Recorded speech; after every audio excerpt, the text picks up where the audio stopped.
முன்னோர்கள் ஆராய்ச்சி செய்து இந்த உலகத்துல இந்த பிரபஞ்சத்திலிருந்து எடுத்த கர்மவினை தீர்க்கக்கூடிய மூல மந்திரம். நீங்க கோவில்ல போய் விளக்கேத்துறதா இருந்தா இந்த மந்திரத்தை ஒரு முறை சொல்லுங்க. முற்பிறவியில செய்த பாவங்கள் எப்பிறவிக்கும் தொடராமல் இருக்க இப்பிறவியிலேயே என் தந்தை வழியில் வந்த கர்மாவினை, என் தாய் வழியில் வந்த கர்மாவினைகள், என் தாயுடைய கர்ப்பத்திலிருந்து நான் இந்த பூமிக்கு கொண்டு வந்த கர்மாவினைகளும் இன்றோடு நிவர்த்தியாகட்டுன்னு 5 தீபம் விளக்கேத்தி சாமிக்கு தேங்காய் வளம் பூ மாலை கல்கண்டு வாங்கி அர்ச்சனை பண்ணி உங்க ஜாதகத்தை கொண்டு போய் சாமி பாதத்துல வச்சு இன்னையோட எனக்கு எல்லாம் நல்லது நடக்கும்னு மனசார கும்பிட்டு வாங்க. வாழ்க்கையில அசுர வளர்ச்சிக்கு வந்து. அனைவருக்கும் வணக்கம். பாரம்பரிய திருவள்ளுவர் குலவம்சம் பிரசன்ன ஜோதிடர் சுபமாரிமுத்து திருப்பூரிலிருந்து இந்த பதிவு உங்களுக்காக. இன்றைக்கு ஒரு அற்புதமான ஒரு பூர நட்சத்திரத்தை பற்றி இன்றைக்கி நம்ம பார்க்க போகிறோம். இந்த பூர நட்சத்திரத்தினுடைய குணாதிசை பற்றி நம்ம தெரிஞ்சுக்கணும் இல்லைங்களாம்மா? பூரமே கற்பூரம். என்னங்கம்மா? கற்பூரம். ஆமாங்கம்மா, பூரமே கற்பூரம். கற்பூரம்னா பத்திக்கும் இல்லைங்களா? பூர நட்சத்திரக்காரி எப்பவுமே கொஞ்சம் சுறுசுறுப்பாக இருப்பாங்க. ஓகே. ஆமாம், முகத்தில் செண்டு பவுட்ரு அந்த கலை நயத்தோடு இருப்பாங்கன்னு சொல்லுவாங்க இல்லைங்களா? அவங்களுக்கு கருப்பாக இருந்தாலும் அவங்களுக்கு பிடிக்கும். எதுக்காக அப்படின்னா பூரம் வந்து சுக்கரனுடைய நட்சத்திரம். பிறக்கும் போதே அவங்க சுக்கர திசையில் தான் பிறந்திருப்பாங்க. சுக்கரனை இசை, நடனம், நாட்டியம், கலை, பரதம் எல்லாமே சுக்கரன் தான். அதனால் புதன் அதாவது வந்து அந்த சுக்கரன், அதனால் பூர நட்சத்திரம் வந்து சுக்கரன் திசையில் தான் அவங்க பிறந்திருப்பாங்க. சிறு வயசுலேயே சுக்கரன் திசையை விட்டுருவாங்க. அப்போது இந்த இவங்களுடைய குணம் எப்படி இருக்குன்னு கேட்டிங்கன்னா, ஒரு சிம்மராசி. பூரத்தில் யாராவது பிறந்தாங்கன்னா அது சிம்மராசி. இந்த சிம்மராசிக்காரருடைய வாழ்க்கை அந்த பூர நட்சத்திரத்தில் இருக்கிறது ஒரு வசீகரமான பேச்சுங்க. அவங்கக்கிட்ட எப்பவுமே இருக்குது ஒரு வசீகர பேச்சு. அந்த பாசிட்டிவாக வசீகரமாக பேசிடுவாங்க. திரும்பி பார்க்குற மாதிரி அந்த வசீகர பேச்சு அவங்ககிட்ட இருக்கும். ரெண்டாவது, பாசத்துக்காக ஏங்குவாங்க. ஏன்னா அது சிம்மம் இல்லைங்களா? அதனால் பாசத்துக்காக ஏங்குவாங்க. ரெண்டாவது, தாய் மேலே ரொம்ப பாசமாக இருப்பாங்க. பூர நட்சத்திரம் வந்து பார்வதி தாயாருடைய நட்சத்திரம். அதனால் தாய் மேலே எப்போவுமே பாசம் எல்லளவு குறையாது. காலத்துக்கும் அவங்களோட பேரு புகழ் எல்லாமே இருக்கும். அந்த பூர நட்சத்திரத்தில் பிறந்தாச்சுன்னாலே அவங்களுடைய கண்கள் பார்த்தீங்கன்னா ஒரு வைப்ரேஷன் இருக்கும். அவங்களுக்கு தெரியாது. நீங்கள் தூரத்துலேருந்து பார்த்தீங்கன்னா அவங்களுக்குள்ள ஒரு சக்தி பிறக்கும். உலகத்திலேயே ஆதி பராசக்தி பிறந்த நட்சத்திரம் வந்து பூரம். என்னங்கம்மா? ஆதி பராசக்தி பிறந்த நட்சத்திரம் வந்து பூரம். அவங்களுடைய காலத்தொட்டு கும்பிட்டா பெரியாள் ஆயிடுவாங்களா? ஓகே. ஆதி பராசக்தி பிறந்த நட்சத்திரம், அவங்க பாதத்தை தொட்டு கும்பிட்டாங்கன்னா பெரியாள் ஆயிடுவாங்களா? அப்படின்னா என்னங்க? சக்தி இல்லாமல் சிவன் இல்லையல்ல, அதனால் சக்தி தானே பூரம். அதனால தான் காலச்சக்கரத்துக்கு மேசத்துலேருந்து சிம்மத்தில் கொண்டு போய் பூர நட்சத்திரத்தை பெண் தெய்வமாக வச்சுருக்காங்க. அதை சக்தி. அது சூரியன் இருக்கிறதுனால சிவன். அதனால் சக்தி இல்லாமல் சிவன் இல்லை. ஆண் பாதி பெண் பாதி அர்த்தநாரீஸ்வரர் மாதிரி சத்தியம் சிவனும் ஒளிஞ்சிருக்கிறது சிம்மராசியில் தான். சிம்மத்தில் மக நட்சத்திரத்துக்கு ஒரு கேரக்டர் இருக்குது, பூரத்துக்கு ஒரு கேரக்டர் இருக்குதா இல்லைங்களா? அப்போ பூர நட்சத்திரத்தில் ஒருத்தர் பிறந்தா சிறு வயசில் கஷ்டப்படுவார். எப்படியாவது வாழ்க்கையில் நான் முன்னுக்கு வரமாட்டேனா? என்னுடைய வாழ்க்கையும் ஒரு நாளைக்கு வெளிச்சத்துக்கு வராதா? நான் இந்த உலகத்தில் நான் அரங்கேற்றம் செய்யாமல் இருக்காமல் இந்த பூலோகத்தில் நான் நல்லா வாழணும்னு மனக்கோட்டை கட்டி வச்சு ஒரு நாள் பணத்தை சம்பாதிக்கிறதுக்கு பல திட்டம் போடும். அந்த திட்டத்தை நிறைவேற்றுறது ஒன்று பூரம்தான். அதனால தான் பூரமே கற்பூரம்னு சொன்னோம். இந்த கற்பூரம்னு எதுக்காக சொன்னோம்னா, சிம்ம வீடு தான் நெருப்பு வீடு. அந்த கற்பூரம் பார்த்தா பற்றிக்குமா, அவ்வளோ பவர் இருக்குங்கிறது தான் பூரம். அதுக்கு நாமளாக எடுத்துக்கிட்ட பூரமே கற்பூரம்னு. அப்போது பூர நட்சத்திரக்கார் காலையில் ஒரு கற்பூரம் பொறிச்சு வச்சு சாமி கும்பிட்டு அவங்களுக்கு நல்லது தானே. அதிலே கற்பூரம்னு வருதல்லங்க. என்னங்கம்மா? அதிலே கற்பு பூரம்னு வருதல்லங்க. அப்போ ஜாதக ரீதியாக அந்த முன்னோர்கள் அந்த காலத்தில் பாரம்பரியத்தை காப்பாற்றக்கூடியவங்க பூர நட்சத்திரக்கார். அவங்க தாத்தா எங்கே வாழ்ந்தாரோ அவரோட பேரை இவர் சொல்லிகிட்டு இருப்பார். அவங்க பாட்டி எப்படி வாழ்ந்தாங்களோ அவங்க வேறு இவர் இன்றைக்கி சொல்லிகிட்டு இருப்பார். அவங்க முன்னோர்கள் யாரெல்லாம் இருக்காங்களோ அவங்க பேரெல்லாம் இவங்க சொல்லுவாங்க. ஏன்னா சிம்மம் என்பது ரெக்கமெண்டேஷன், பெரியவர்களுடைய ஆசீர்வாதத்தை வச்சு இவங்க பிழைப்பாங்க. அப்போ அவங்க தாத்தா பாட்டி அவங்க முன்னோர்கள் இவங்களை எல்லாம் இந்த பூர நட்சத்திரக்காரு வணங்கிறது, கும்பிடுறது, திதி கொடுக்கறது, இறந்தவங்களுக்கு தர்ப்பணம் கொடுக்கறது, இந்த வேலையெல்லாம் பூரம் பண்ணும். அப்போ முன்னோர்களுடைய ஆசீர்வாதம் யாருக்கு வந்துச்சுன்னா பூர நட்சத்திரக்காருக்கு தான் வந்துச்சு. அப்போ இந்த பூர நட்சத்திரத்தில் பிறந்தால் ஒரு பெரிய மகாசக்தி படைத்த நட்சத்திரம் இல்லைங்களா? அது நம்ம வாழ்க்கையில் ஒரு பெரிய மாற்றத்தை கொடுக்கும். இப்போ அவங்களுக்கு என்ன அப்படின்னு கேட்டிங்கன்னா, அவங்க பிறக்கும்போது சுக்கிர திசையில் பிறப்பாங்க. இந்த சுக்கிர திசை வந்து 20 வருஷம் சுக்கிர திசை. இதில் 10 வருஷம் இருப்பு வச்சுக்கோங்களேன். ம். தாயுடைய கர்ப்பத்திலிருந்து ஒரு 10 வருஷம். அப்போ சிறு வயசுலேயே 10 வயசில் சுக்கிர திசை யாருக்கு யோகம்னா குடும்பத்துக்கு யோகம். அவர் பிறந்து தாய் தந்தைகள் வீடு வாங்கியிருப்பாங்க, இடம் வாங்கியிருப்பாங்க, ஒரு சொத்து சுகத்தை தேடி இருப்பாங்க. அப்போ சுக்கிர திசை முடிஞ்சு 2ஆம் திசை சூரியன் திசை 6 வருஷங்க. அப்போ இவருக்கு வயசு 16. செவ்வாய் அப்போ சூரியன் திசை முடிஞ்சு சுக்கிர திசை முடிஞ்சு சூரியன் திசை முடிஞ்சு சந்திர திசை 10 வருஷங்க. 16 ஒரு 10 26. அப்போ சந்திர திசையிலே இவருக்கு கல்யாணம். 26 வயசுக்கு மேலே கல்யாணம். எது வரைக்கும் கல்யாணம்? செவ்வாய் திசை 16 26க்கு அப்புறம் செவ்வாய் ஒரு 7 வருஷம், 26 ஒரு 7 33. அப்போ 33 வயசுக்குள்ளே ஒருத்தர் கல்யாணம் பண்ணாமல் இருக்க மாட்டாங்க. அப்போ சந்திர திசைக்கு மேலே சந்திர திசையோட செவ்வாய் திசையிலே இவங்களுக்கு கல்யாணம். ஓகே. இந்த செவ்வாய் திசை வரைக்கும் கஷ்டப்படுவாங்க. ராகு திசை வந்தால் தொழிலில் அசுர வளர்ச்சிக்கு வருவாங்க. ராகு எப்போ வருது அப்படின்னு கேட்டிங்கன்னா 26. அப்போ ஜாதகத்தில் பார்க்கும்போது சுக்கிரன் ஒரு 10, சூரியன் ஒரு 6 16, சந்திரன் ஒரு 10 26, செவ்வாய் ஒரு 7 33 வயசுக்கு மேலே தான் ராகு திசை வருது. ஓகே. இந்த வயசில் ராகு திசை வரும்போது இவர் மெச்சூரிட்டியாக தானே இருப்பார். கண்டிப்பா. கரெக்டானுங்கம்மா? மெச்சூரிட்டியாக தான் இருப்பார். இந்த 33 வயசுக்கு மேலே நாம் ஒரு மனுஷனாக மாறிட்டோம். அப்போ அந்த மனுஷனாக மாறி நம்ம சமுதாயத்தில் நம்மளெல்லாம் மதிக்க ஆரம்பிச்சிட்டாங்க.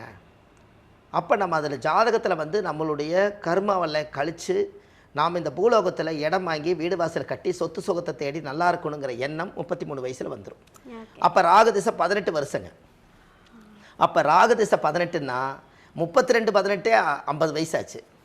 அப்போ 51 வயசு வரைக்கும் ராகு திசை அவர் ஜாதகத்தில் கரெக்டாக வந்து எங்கே உட்காருதுங்க? ராகு திசை 50 வயசு வரைக்கும் 51 வயசு வரைக்கும் இருக்குது. அப்போ இவருக்கு 51 வயசு வரைக்கும் ராகு திசை இருந்தால் அந்த 51 வயசுக்குள்ளே இவர் வேக்கானமாக பொழைச்சிக்கணும். ஓகே. என்னங்கம்மா? ராகு வந்து பிரம்மாண்டம். ம். ராகு வந்து பெரிய மனுஷங்களை எல்லாம் சாதாரணமாக வளைச்சி போட்டுரும். ஓகே. ராகு வந்து படம் எடுக்கும், பாம்பு படம் எடுக்கும், மனுஷங்களும் படம் எடுப்பாங்க. அப்போது இந்த ராகுல என்னன்னு கேட்டால் அந்நிய மனிதர்களுடைய தொடர்புகள் நிறைய கிடைக்கும். ம். அந்நிய மனிதர்கள் அப்படின்னா யாருன்னே தெரியாது, அவங்க நம்மளோட நட்பு வச்சுக்குவாங்க. அப்புறம் தொழில் ரீதியாக வருவாங்க. அப்புறம் நம்ம லைஃப்பில் வந்து ஒரு தொழில் பண்ணலாமான்னு கேட்பாங்க, ஒரு பார்ட்னர் ஆவாங்க. எதையாவது ஒன்றை பிடிச்சி அவங்க இன்வெஸ்ட் போட்டு இவங்க இன்வெஸ்ட் போட்டு பெரிய ஆளாயிருவாங்க.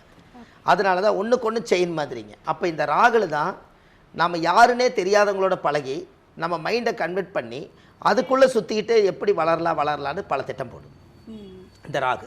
அதனால தான் ராகு ஏன் அந்நிய மனிதர்கள்னு பேர் வச்சாங்கன்னா, ராகுக்கு சொந்த வீடு இல்லை.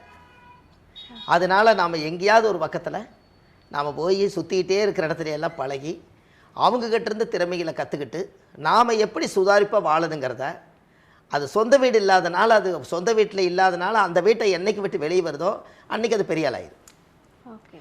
இப்போது ராகு திசை சொந்த வீடு இல்லைன்னா அப்போ ஜாதகத்தில் அது என்ன சொல்லுதுங்க?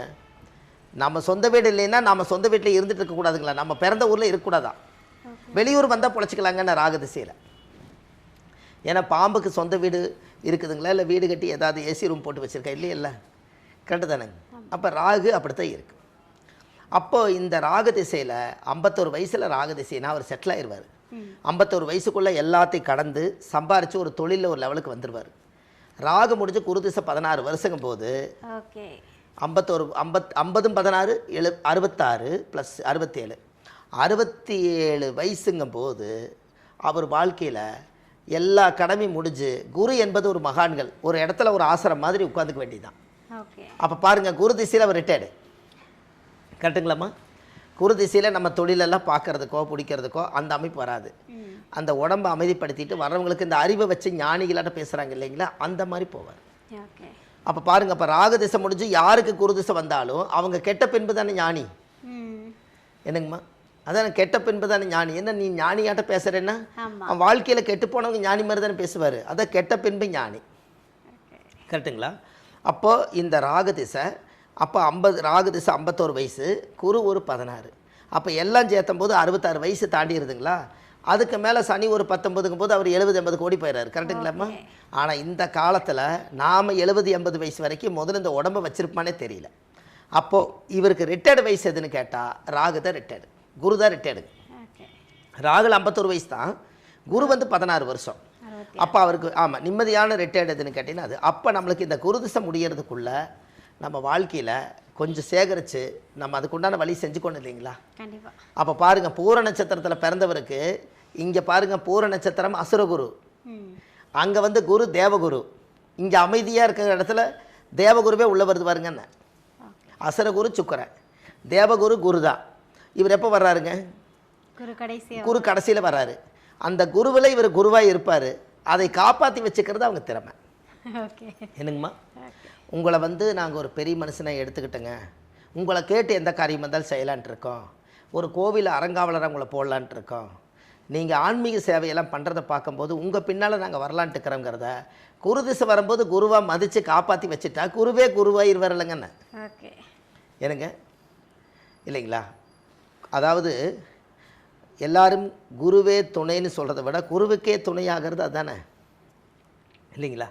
அப்போ வந்து ஜாதகத்தில் அந்த பவர். அப்போ இந்த காலகட்டங்களில் சுக்கிரன் திசையில் பிறந்து பூர நட்சத்திரத்தில் பிறந்தவருக்கு குரு திசை வந்தால் அவருக்கு அசுர வளர்ச்சி யோகத்தையும் பார்த்துட்டு அப்போ சம்பாரித்து வச்சதை குருவில் மிச்சப்படுத்தி வச்சு வாழ்ந்து காட்டினா போதுங்க. என்ன தேடி வச்சுக்கிறாரோ அதை தக்க வச்சுக்கணுமில்ல. இனி போகிற காலகட்டங்களில் இந்த காசு பணங்களை எல்லாம் நாம் சம்பாரித்தா மட்டும் பத்தாது, பாதுகாப்பு பண்ணுறதுக்கே முடியாத அளவுக்கு இனி காலம் பிறக்க போகுதுங்க. அப்போ எத்தனையோ ஏமாற்றங்கள் இருக்குது, எத்தனையோ இன்வெஸ்ட் பண்ணி நம்ம வாழ்க்கையில் கடைசி காலத்தில் இப்படி எல்லாம் சம்பாரித்து விட்டுட்டுங்க, இது அதை நம்பி போட்டேன் இதை நம்பி போட்டேன்னு எத்தனையோ இருக்குது இல்லைங்களா? அதையெல்லாம் மீறி நம்ம உழைச்ச காசு நல்லா இருக்கணும்னு சொன்னால் நாமளும் அப்படியே வளர வளர அந்த புண்ணியமும் தானமும் தர்மமும் செஞ்சுட்டு வந்தீங்கன்னா அந்த தப்பான வழியை காமிச்சு கொடுக்காம கடைசி காலத்தில் நல்ல வழியும் நல்ல இடமும் நல்ல சிம்மாசனமும் நம்மளுக்கு கிடைக்கும். அதான் சிம்மம். ஓகே. என்னங்கம்மா, இதெல்லாம் வாழ்க்கையில் இந்த பூர நட்சத்திர சிம்ம ராசிக்காரர்களுக்கு ஒரு அற்புதமான கோயில் இருக்குதுங்க.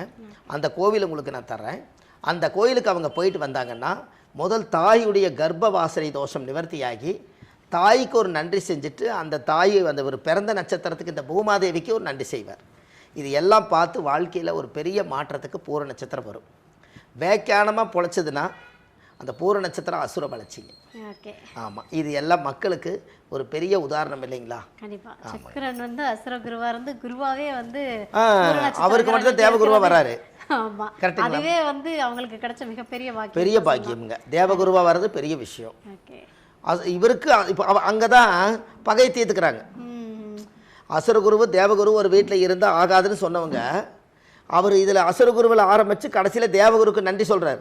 ஓகே. கரெக்டுதானே? தேவகுருவுக்கு நன்றி சொல்கிறாருங்க என்ன. ஆனால் பிறந்தது யாரோட திசை இல்லைங்க, அசுரகுருவில். ஆனால் நன்றி சொல்கிறது எதில்? பார்த்துக்குங்க. அப்போ யாரும் யாருக்கும் பகை இல்லை, நமக்கு நாமளே வாழ்ந்துட்டா போதும், அவ்வளோதான். நமக்கு நாமளே வாழ்ந்தாலே போதும். நமக்கு நாமே திட்டம்ங்கிறது தானுங்க இது. கண்டிப்பாக. ஜாதகம்ங்கிறது நமக்கு நாமே. இப்போ ஜாதகத்தில் என்ன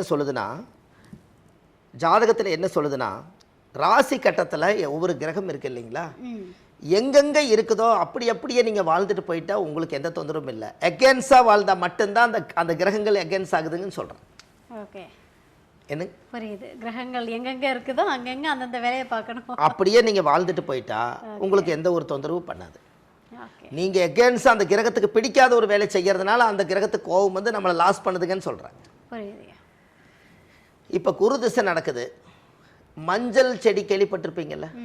இப்போ குருன்னா மஞ்சள் இருந்தானே, அவர் விவசாயம் பண்ணுறவர் குரு திசை நடக்கும்போது மஞ்சள் நாற்று வச்சாருன்னா அந்த திசைக்கு அந்த மஞ்சள் நாற்றுக்கு சம்மந்தம் இருக்குது, பணம் சம்பாரிச்சிருவாருங்க. இதுக்கு குருவுக்கு பிடிக்காததை ஒன்றை கொண்டுட்டு போய் ஏதாவது ஒன்று செஞ்சால் தானே அது லாஸ் வரும். அப்போ கிரகம் எப்படி இருக்கோ அப்படியே வாழ்ந்துட்டு போயிட்டு அந்த பிரச்சனை இல்லைங்கன்னு. Super super. அதான், அதாவது வந்து இப்போ பூர நட்சத்திரக்காரங்களுக்கு வந்து ஒரு கிளாரிட்டி கிடச்சிருக்கும். என்னென்னா, ஓகே நமக்கு இந்த திசை வந்து இப்போ நடந்துக்கிட்டு இருக்குது, ஐயா சொல்லிட்டாங்க, சரி இந்த நேரத்தில் வந்து நம்ம இதை செஞ்சுக்கலாம் அப்படின்னு சொல்லிட்டு ஒரு கிளாரிட்டி கிடைச்சிருக்கு. ஒரு சூப்பரான கிளாரிட்டியை வந்து பூர நட்சத்திரக்காரங்களுக்கு கொடுத்துருக்கீங்க. அடுத்த ஒரு நட்சத்திரத்தில் வந்து பார்த்து நிறைய விஷயங்களுக்கு எடுத்து தெரிஞ்சுக்க. சரிம்மா, ரொம்ப நன்றிங்கம்மா, வணக்கங்க. பூரம் பற்றி பேசிகிட்டு இருக்கோம். பூரம் நட்சத்திரத்திற்கு ரொம்ப அழகான பலன்கள்லாம் கொடுத்துட்டீங்க. பிரச்சனையிலேருந்து விடுபடணுன்னாலே எல்லாருக்கும் வந்து கோவில் வழிபாடு தான் சிறந்ததுன்னு அவங்கள வந்து எல்லார் மனசுலையும் ஒரு தீராத நம்பிக்கையாக இருக்குது. கண்டிப்பாக நீங்களும் பூரத்துக்கு ஒரு கோவில் சொல்கிறேன்னு சொல்லிட்டீங்களா? இந்த பூர நட்சத்திரம் எந்த கோவிலை போய் வழிபட்டுட்டு வர? கண்டிப்பாங்க, ரொம்ப சந்தோஷம். அதாவது பூர நட்சத்திரம் சிம்ம ராசியில் பிறந்திருக்கிறவங்க பாருங்கள், இவ்வளவு தூரம் உங்களுக்கு இந்த பூர நட்சத்திரத்தை பற்றி வாழும் இயற்கை, இந்த வாழும் இயற்கையில் உங்கள் ஜாதகத்தில் பாருங்கள், திசையோட வயசோடு வாழ்ந்தீங்க, கடைசியாக இந்த கோயிலை போய் நீங்கள் பார்த்துட்டு வந்தால் தானே எந்த டிராஃபிக் இல்லாமல் நீங்கள் தடையெல்லாம் வாழ முடியும். அதுக்கு பூர நட்சத்திரத்தில் யார் ஒருவர் பிறந்தாலும் அந்த காலத்தில் சித்தர்கள் மகான்கள் யோகிகள் எல்லாம் நட்சத்திர கோயிலே கட்டி வச்சுருக்காங்க. நம்ம எங்கேயுமே போய் அலைய வேண்டியதில்லை. அந்த நட்சத்திர கோயில் எதுன்னு கேட்டிங்கன்னா, புதுக்கோட்டை மாவட்டம் பட்டுக்கோட்டை போகும் சாலையில் திருவரங்குளம்ங்கிற ஊரில் தீர்த்தேஸ்வரர்னு ஒருத்தர் இருக்கார். அவர் தான் சிவன். இந்த கோவிலில் நல்லா தெரிஞ்சுக்குங்க, தீர்த்தேஸ்வரர் கூகுளில் நீங்கள் சர்ச் பண்ணிங்கன்னா, அதாவது புதுக்கோட்டை மாவட்டம் பட்டுக்கோட்டை சாலை போகும் வழியில் திருவரங்குளம்ங்கிற ஒரு ஊரில் தான் அந்த கோவில் இருக்குது. தீர்த்த ஈஸ்வரர். அந்த கோயில் எப்பவுமே ஈரமாகவே இருக்கும். இந்த கோயிலை சுற்றி 8 தீர்த்தம் இருக்குது, அஷ்ட தீர்த்தம் இருக்குது. ஒரு காலத்தில் அந்த காலத்தில் சொல்லியிருக்காங்க, அந்த தீர்த்தமெல்லாம் வலிஞ்சு கோயிலுக்குள்ளே வந்து நிற்கிங்களா. 8 அஷ்டத்துக்கு தீர்த்தம் வந்து சாமிக்கு அபிஷேகம் பண்ணுமா. அதனால் அஷ்ட தீர்த்தம் இருக்கிறதா தீர்த்தீஸ்வரர். அந்த கோவிலில் போய் சாமிக்கு தேங்காய் பழம் பூ மாலை கல்கண்டு வாங்கி அர்ச்சனை பண்ணி உங்கள் ஜாதகத்தை வச்சு பூஜை பண்ணிட்டு வாங்க. உங்கள் வாழ்க்கையில் தாயுடைய கர்ப்ப காலத்தில் பிறக்கும்போது பூர நட்சத்திர தோஷம் அன்னையோட நிவர்த்தியாகும். இதை செய்யுங்க, நல்லதே நடக்கும்.